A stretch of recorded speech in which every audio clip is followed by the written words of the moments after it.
स्वागत है दोस्तों। आज इस नई वीडियो में आज हम बात करने वाले हैं कक्षा 12 इतिहास बदूतो जातिगत धर्म या वर्ग उसकी मोस्ट इम्पोर्टेंट क्वेश्चन 2022 के लिए ब्लू प्रिंट के अनुसार। अगर आप इस चैनल पे पहली बार हो तो चैनल को सब्सक्राइब करें और बेल आइकन दबाएं ताकि हर वीडियो की नोटिफिकेशन मिलती रहे। तो वीडियो को देर ना करते हुए वीडियो को शुरू करते हैं। मोस्ट इम्पोर्टेंट क्वेश्चन 2022 के लिए प्रश्न पहला है, पितृवंशिकता किसे कहते हैं? वंश परंपरा जो पिता से पुत्र फिर पौत्र परपौत्र आदि से चलती है उसे पितृवंशिकता कहते हैं। वी.एस. सुखथांकर कौन थे? संस्कृत के विद्वान। बही विवाह क्या है? गोत्र के बाहर विवाह करने की पद्धति को बही विवाह कहते हैं। अंत विवाह क्या है? गोत्र के अंदर विवाह करने की प्रथा को अंतर विवाह कहते हैं। जय संहिता किसका पुराना नाम है? महाभारत का। मातृवंशिकता किसे कहते हैं? वंश परंपरा जो माँ से जुड़ी हो उसे मातृवंशिकता कहते हैं। महाभारत का युद्ध कहाँ हुआ था? कुरुक्षेत्र में। वणिक शब्द का प्रयोग किसके लिए होता है? व्यापारी के लिए। धर्मशास्त्रों के अनुसार पिता की संपत्ति पर किसका अधिकार होता है? पुत्रों का। धर्मशास्त्रों के अनुसार कितने प्रकार के विवाह उत्तम माने गए? 4। एकलव्य की कथा किससे संबंधित है? महाभारत से। धर्मशास्त्रों के अनुसार विवाह कितने प्रकार के होते हैं? 8। बहुपत्नी प्रथा किसे कहते हैं? जब एक पुरुष की अनेक पत्नियां हो तो इस प्रथा को बहुपत्नी प्रथा कहते हैं। बहुपति प्रथा क्या है? जब एक स्त्री के अनेक पति हो तो इस पद्धति को बहुपति प्रथा कहते हैं। देवी व्यवस्था को प्रमाणित करने के लिए किस वेद का उदाहरण दिया जाता है? ऋग्वेद। चांडालों की कर्तव्य की सूची किसमें मिलती है? मनुस्मृति में। एकलव्य कौन था? निषाद। निषाद कौन था? जंगल में रहने वाले लोग। वर्ण व्यवस्था के अनुसार कौन राजा हो सकता है? क्षत्रिय। ब्राह्मण के कार्य लिखे। यज्ञ करना, वेदों की शिक्षा। क्षत्रिय के कार्य लिखे। न्याय करना, लोगों को सुरक्षा देना। वैश्य के कार्य लिखे। कृषि व्यापार करना। शूद्र किसकी सेवा करते थे? तीनों वर्णों की। वर्ण व्यवस्था में सबसे श्रेष्ठ कौन होता है? ब्राह्मण। वर्ण व्यवस्था में सबसे निचले स्तर पर कौन है? शूद्र। धर्मशास्त्रों के अनुसार भारतीय समाजों को कितने भागों में बांटा गया था? 4। सातवाहन शासक भारत में कहाँ शासन करते थे? दक्षिण भारत में। प्रत्येक गोत्र किस नाम पर होता था? वैदिक ऋषि। ब्राह्मणीय गोत्र पद्धति कब प्रचलित में आई? लगभग 1000 ईस्वी पूर्व के बाद। गोत्र पद्धति के अनुसार स्त्री को विवाह के पश्चात किसका गोत्र धारण करना पड़ता है? पति का।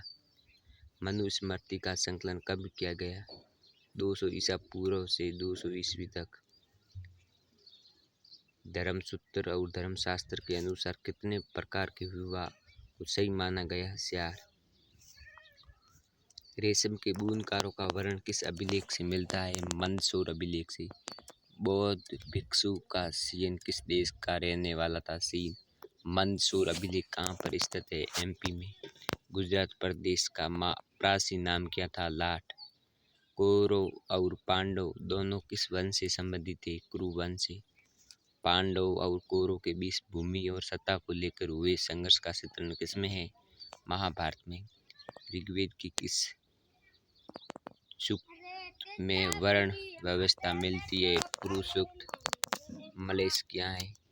वर्ण व्यवस्था वाली सामाजिक प्रणाली में असंस्कृत भाषी विदेशी लोगों को मलेश कहते हैं। पांडवों की सपत्नी थी द्रौपदी। बहुपत्नी प्रथा प्रचलित किसमें थी? पांडवों में। शौर्य के युद्ध देवता कौन थे? इंद्र। महाभारत के समालोचनात्मक संस्करण को तैयार करने में वर्ष लगे? 44 वर्ष। भगवत गीता किस ग्रंथ का भाग है? महाभारत का। भगवत गीता में कितने श्लोक है? 700 श्लोक। मनुस्मृति में विवाह के कितने प्रकार माने गए? 8। संस्कृत ग्रंथों में कुल शब्द का प्रयोग किसके लिए किया जाता है? परिवार के लिए। महाभारत ग्रंथ किस भाषा में है? संस्कृत भाषा में। नाट्य शास्त्र के रचयिता कौन है? भरत मुनि। पुराणों का संकलन कब हुआ? लगभग 200 ईस्वी में। महाभारत के रचनाकार कौन थे? महर्षि वेद व्यास। महाभारत का समालोचनात्मक संस्करण कब पूर्ण हुआ? 1966 में। मर्कटिकम का लेखक कौन था? शूद्रक। गौतमी पुत्र सातकर्णी किस वंश से थे? सातवाहन वंश से। चतुर्पिटक ग्रंथ किस धर्म से है? बौद्ध धर्म से। कुंती और निषादी ग्रंथ की रचयिता कौन थे? मां सवेता देवी। बौद्ध ग्रंथ में कितने पिटक है? 3। सुत्त पिटक, अभिधम पिटक, विनय पिटक। महाभारत का रचना काल बताइए। लगभग 500 ईस्वी पूर्व से 500 ईस्वी तक। भारत के शासक परिवारों में कौन से वंश प्रणाली प्रचलित थी? पितृवंशिकता। विशिष्ट परिस्थितियों में किस स्त्री ने सत्ता का उपयोग किया था? पद्मावती गुप्त। सत्तावाद वंश किस वैवाहिक पद्धति का पालन करते थे? अंतर्विवाह। सातवाहन शासक किस जाति से संबंधित थे? ब्राह्मण। श्वेतसांग किस देश का निवासी था? चीन। महाभारत का समालोचनात्मक संस्करण किसने तैयार किया? वी.एस. सुबथांकर ने। हस्तिनापुर कहाँ है? यूपी में। गुप्त व गुप्तोत्तर काल के अधिकांश अभिलेख किस भाषा में खुदे हुए हैं? संस्कृत। और वेदों की भाषा संस्कृत है। वेदों की संख्या कितनी है? 4। अष्टाध्यायी के लेखक कौन है? पाणिनि। आरंभिक बौद्ध ग्रंथ किस भाषा में लिखी? पाली भाषा में। साहित्यिक परंपराओं में महाभारत के रचयिता वेद व्यास। सातवाहन वंश के किस शासक ने शक शासक रुद्रदामन के परिवार के साथ वैवाहिक संबंध रचा? गौतमी पुत्र सातकर्णी। महाभारत का सबसे महत्वपूर्ण उपदेशात्मक अंश कौन सा है? भगवद गीता। हस्तिनापुर मेरठ गांव का उत्खनन किसने किया? 1951 से 1952 में बीबी लाल ने। विश्व का सबसे बड़ा और विस्तृत महाकाव्य कौन सा है? महाभारत। आर्यवान किस शासक के समय भारत आया था? चंद्रगुप्त द्वितीय। संस्कृत ग्रंथों में जाति शब्द का प्रयोग किसके लिए किया जाता है? पांडवों के बड़े समूह के लिए होता है। महाभारत का समालोचनात्मक संस्करण तैयार करने का कार्य कब शुरू हुआ? 1919 ईस्वी में। सांडाल क्या है? शवों की अंत्येष्टि और मृत पंछियों को छूने वाले को संडाल कहते हैं। लगभग 7वीं शताब्दी ईस्वी में किस चीनी यात्री ने कहा कि बधिक और सफाई करने वालों को नगर से बाहर रहना पड़ता है? सवेन त्याग तत्साग ने। स्त्री धन क्या है? विवाह के समय मिले उपहारों पर स्त्रियों का स्वामित्व माना जाता है, इसे स्त्री धन कहते हैं। ब्राह्मणों द्वारा स्थापित देवी व्यवस्था में वर्ण कौन कौन से थे? ब्राह्मण, क्षत्रिय, वैश्य, शूद्र। मनुस्मृति के अनुसार पुरुष कितने प्रकार के धन का अर्जन कर सकते हैं? 7। सुदर्शन सरोवर का जीर्णोद्धार किसने करवाया? रुद्रदामन ने। महाभारत की सबसे चुनौतीपूर्ण उपकथा कौन सी है? द्रौपदी से पांडव के विवाह की है। पितृवंशिकता तथा मातृवंशिकता में अंतर बताए। तो हमने पढ़ लिए उधर बहुपत्नी और बहुपति प्रथा पढ़ दी। अंतर्विवाह और विवाह में अंतर बताइए, यही पढ़ लिया। चंडालों की विशेषताएं लिखी। चंडालों को गांव बाहर रहना होता था, फेंके बर्तनों का इस्तेमाल करते थे, मरे हुए लोगों के कपड़े तथा लोहे का आभूषण पहनते थे। ब्राह्मण और क्षत्रिय के कार्य लिखे, ये भी पढ़ ली। वैश्य की कार्य। अलवार और नयानाथ कौन थे? अलवार भगवान विष्णु के भक्त, नयानाथ शैव धर्म के अनुयायी थे।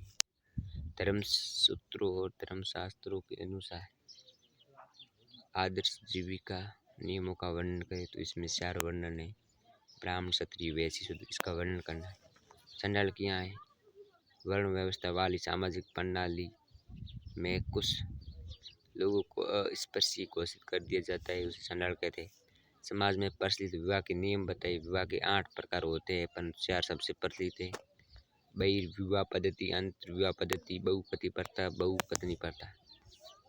मनुस्मृति के 2 महत्व बताइए। ये तत्कालीन समाज के नियमों तथा प्रथाओं का वर्णन देता है। इसका प्रभाव आज भी हिंदुओं की जीवनी शैली में दिखाई देता है। संस्कृत ग्रंथों में कुल शब्द और जाति शब्द का प्रयोग क्यों हुआ, ये भी पढ़ लिया। ब्राह्मण द्वारा स्थापित ये देवी व्यवस्था में वर्ण कौन कौन से, भी पढ़ लिए। स्त्री धन से क्या पढ़े, ये भी पढ़ लिए।